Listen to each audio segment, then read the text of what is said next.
You're listening to Soundside. I'm Sarah Leibovitz, in for Libby Denkman. In Washington, many families that have children with disabilities are supposed to have help with care. Actually finding that help, though, can be incredibly difficult.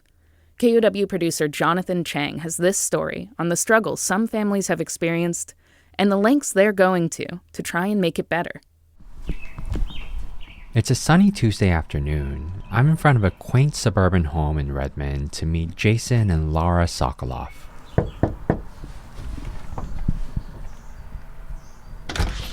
Hey, how's it going? You must be Jason? I'm Jason, yeah. Hey, I'm John. Nice to meet you. Nice to meet you. Well, thank you so much for having me over. Sure, come on in. As Jason guides me inside, I spot Laura and their 19-year-old son Daniel on the living room couch. Hey, you must be Daniel. Hi, Daniel. Daniel's a little hesitant with me at first, but he instantly lights up when I hold out my fist for him. How about we do a little fist bump? Oh, Yeah. So Daniel is, he's a fun kid. He's not a kid anymore, but he's 20. Yeah, he'll be 20 this year. And he just likes to be friends with people. He likes to have friendly conversation. You saw when you gave him a fist bump how happy that made him. And he likes music, he likes TV shows, and he just likes being with people. So it's just fun to see those interactions. When Daniel was about 6 months old, doctors diagnosed him with cerebellar vermis hypoplasia. That's when a region of the brain that helps with balance, coordination, and posture is underdeveloped. It can have other impacts, including motor and language delays and behavioral disorders.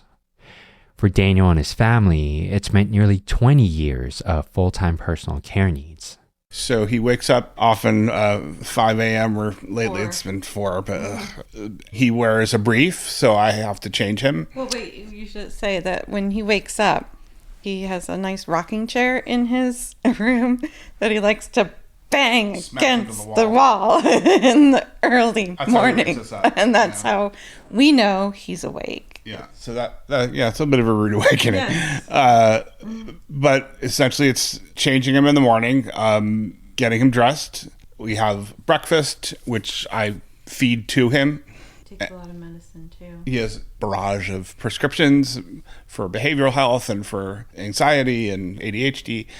And then at 7:30, the bus comes to pick him up. He goes to what they call the Transition Academy. Daniel's attended the Transition Academy since he graduated from high school last year. The program helps young adults with developmental disabilities prepare for work in the community. Laura and Jason say they're skeptical about Daniel's job prospects, but even so, the program takes care of a major burden, help while Laura and Jason are at work. As simple as it sounds, that's not something all families in their situation can afford. Daniel is one of more than 40,000 children under 21 on Washington State's Developmental Disabilities Administration caseload. In Daniel's case, that means Medicaid pays for up to 240 hours of personal care each month. Think someone to help him with bathing, feeding, making sure that he takes his prescribed medications. That pay can go to trained and qualified caretakers, including family members like siblings and grandparents. But in Washington State, it doesn't go to the parents when their child is under 18. So when Laura and Jason moved to the state in 2013, her parents helped out with Daniel's caregiving. Laura and Jason trusted them, and it provided income to her parents. But it wasn't that they didn't try to look for professional care workers instead. Outside help just wasn't available. We didn't know when, but we knew that there would be a point where my parents wouldn't be able to do it anymore. And so we were always looking. We just never, we went through an agency at one point, care.com when he was younger. There just aren't a lot of, or we didn't find a lot of people, available. The shortage of direct care workers has been a long-standing issue nationwide. A 2023 analysis by the nonprofit health policy research group KFF found nearly 700,000 people covered under Medicaid are typically on the waiting or interest list for home and community-based services. That means a lot of personal care hours end up going unused because often it's hard to find somebody that's available. Daniel's parents say there were times in the past when several care workers applied to a job post for Daniel's care, but then they may have gotten cold feet. I mean, Daniel, he does have some behavioral issues, and we are honest with folks that you have to be on board with that, and then we kind of get ghosted. So when Daniel gets frustrated, he gets physical. And when he gets physical, I mean, that can be hitting, scratching, kicking, biting. Just this past a week ago, I was just wanting to change his brief, and he pushed back on me, and I ended up having to get him pinned to the ground just to keep everybody safe. And, usually we have a antipsychotic that we give him in those extreme circumstances, and that takes a few minutes to kick in. And then he usually ends up a zombie the rest of the day. Over their 13 years in Washington, Laura and Jason have found just one caregiver for Daniel. She lasted only a few weeks. By 2020, any caregiving duties Laura's parents once shared fell entirely on her and Jason's shoulders, with some help from their daughter. Because Daniel's over 18, Washington State does now pay Laura and Jason for the 240 personal care hours that he qualifies for each month. But Laura says it's not so much about the money as it is the exhaustion. There's no real break. And, we both have, I have a father who's in his 80s. My husband has his mother, so it's not just that we're taking care of Daniel. We have our daughter, we have our parents, it's a whole bunch of caretaking, it's a whole bunch of other lives that we're trying to support, as well as our own too. So it's a stressful thing to be a caregiver. In the summer, we have found a sleepaway camp that he goes to. But even that is only 1 week. It is only 1 week, but that's our week. Like our 25th anniversary is coming up in June, and we will not be able to, do anything to celebrate that. But that week, it's like we pin all our hopes on that 1 week. But that 1 week isn't guaranteed either. Last year, staffing shortages hit the camp, and Daniel had to stay home. Over the last few years, there have been several efforts in Washington State to address the care worker shortage.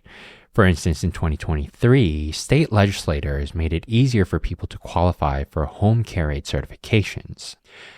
A major issue that many caregiving parents would like to resolve is removing the restriction against paying parents if their children are minors.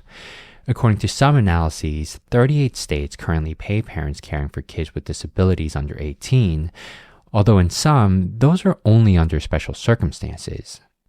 Last year and the year before, there were proposals in Washington's legislature to do something similar, but then the cost estimate for the change came in at more than $12.5 million a year starting fiscal year 2028. Here's Representative Tom Dent during a House committee hearing. I will be a no simply because I think it costs more than we're going to be able to do, but it's not because of the policy, because I think the policy is great. The state legislature didn't pass the bill, which frustrated many parents. Other states don't have this restriction. A lot of states don't. That's Katie Scheid, one of the advocates who helped bring these recent bills to the state legislature. So it's always a surprise to people because they're like, Washington is such a progressive state. Like, how are we so behind in this one area? Katie is a member of the advocacy group Parents Empowering Parents Washington. Her 6-year-old daughter Millie had a stroke before she was born, which damaged her brain and left her with cerebral palsy. In 2021, Katie left her 2 jobs to care for Millie full-time. Her husband had to pick up another job to help provide for the family. It's been difficult on our whole family and difficult on me. I never thought I'd be a nurse and caregiver as my primary role. But I happily do it because I love my daughter, but it's not my life dream to be doing this work round the clock. Advocates say paying all parents of kids with care needs will ease the demand for outside helpers. It would also mean fewer paid care hours will sit unused. that's something that still rankles Katie about the legislators' reasons for nixing the proposal. The fact that these hours that are already allocated would be seen as a brand new budget request just because they would finally get used, that was infuriating. Seeing the proposal fail was a huge blow, but then Katie and her colleagues got some advice on another way forward. So we met with a bunch of legislators again, and we were told by many of them said, this is not on the record, but you're going to have to sue us. We are not going to do the right thing unless we have to. I think I said that I don't see this making it through the legislature, but the courts might be more empathetic to their plight. That's Washington State Senator Ron Mazzal. I think that legally they had a case to take it to the courts and to require the state of Washington to help them on their journey of taking care of their children. In February, several families filed a potential class action lawsuit against the state, alleging that it has failed to provide medically necessary nursing and personal care services covered by Medicaid for children under 21 with developmental disabilities. Our hope is that the judge is going to tell the Healthcare Authority of Washington that you've got to fix this problem, that your children with disabilities can't access their services, and you can't just allocate hours, you need to deliver the hours, that is federal law. And one of the only ways they're going to be able to do that is to expand the caregiver workforce. And that would include parents, because we're the only ones excluded right now. When I spoke with Senator Mazzal, he said he stood by his advice to sue. We spend billions on BS, and we could spend millions helping out people who really need the help. Back in Redmond, Laura and Jason Sokoloff are facing a difficult question. Daniel has 2 more years left at the Transition Academy. What will life look like after, when he could be home 24/7? The recent efforts to pay parents won't change much for them. They've been getting paid since Daniel came of age. And even if a ruling in favor of these families helps create a new pool of care workers, Laura and Jason are already burnt out. Daniel staying home no longer feels like a viable long-term option to them. Laura and Jason recently started exploring residential options for Daniel outside of their home. They're ideally hoping to find a group home, one that can provide adequate social support and the daily structure he needs. But they also understand that, as with personal care workers, finding the right fit for Daniel might not be easy. Yeah, I don't know. I'm willing to hold out for that.